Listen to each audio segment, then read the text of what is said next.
Hello guys, magandang araw sa inyong lahat. Tayo po ay muli nagbabalik sa ating vlog. Sa vlog na ito ay isi-share ko sa inyo ang aming ginawang hagdan upang magamit ang second floor. Kung kaya, huwag na nating patagalin. Let's watch this video.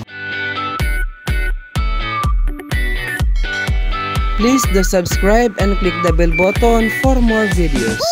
Sa area na ito ay dito tayo gagawa ng hagdan. Kailangan ang hagdan nating gagawin ay matibay na kahit maulanan ay hindi ito masisira. Hindi kasi nagagamit ang nasa itaas na bahagi ng aming bahay, kung kaya minabuti namin na ito ay lagyan ng hagdan. At ngayon naman ay bakasyon, so nandito yung ating makasamahan upang tulong-tulungan namin itong gawin. At dito sa gilid na ito, dito tayo maglalagay ng hagdan. Bago tayo magpatuloy, isa muna pang malakas ang shoutout kay Damski Chagoroy at ganoon din kay John Carlos Reyes. Sa pag-construction ng hagdan ay kailangan natin ng mga materialis na 100 piraso na hollow blocks, 10 steel bar, buhangin at semento.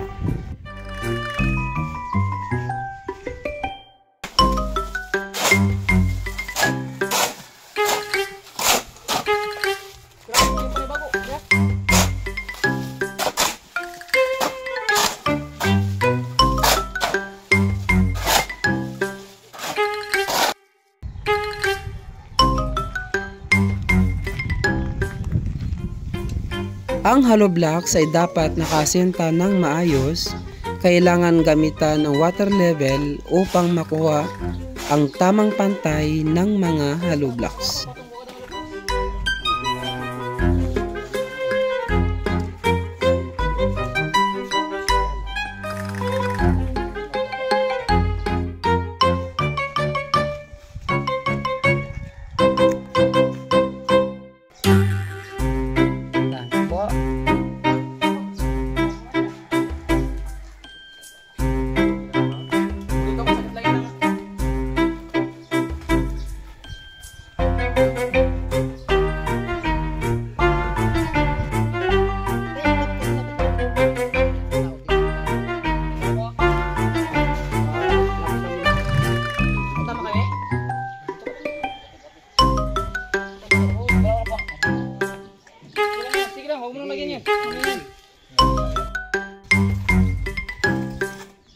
Oh, ang ganda-ganda sa na to.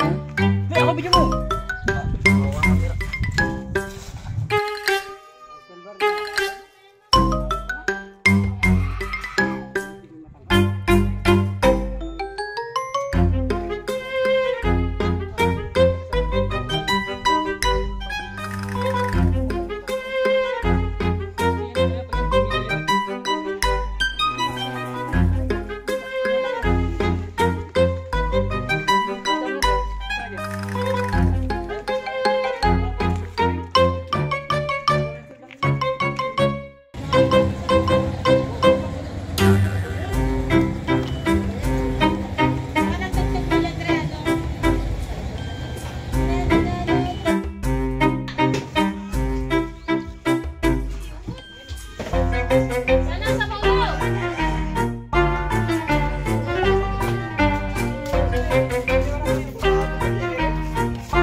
Ang sukat ng aming ginawang hagdan, ang height nito ay 75 inches, ang length nito ay 60 inches, at ang kanyang width ay 30 inches.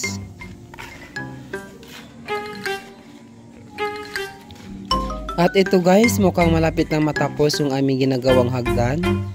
Yung hagdan na to ay ginawa namin ito sa loob ng 3 araw dahil kailangan pa nating magtambak ng lupa, saka natin ito lagyan ng semento.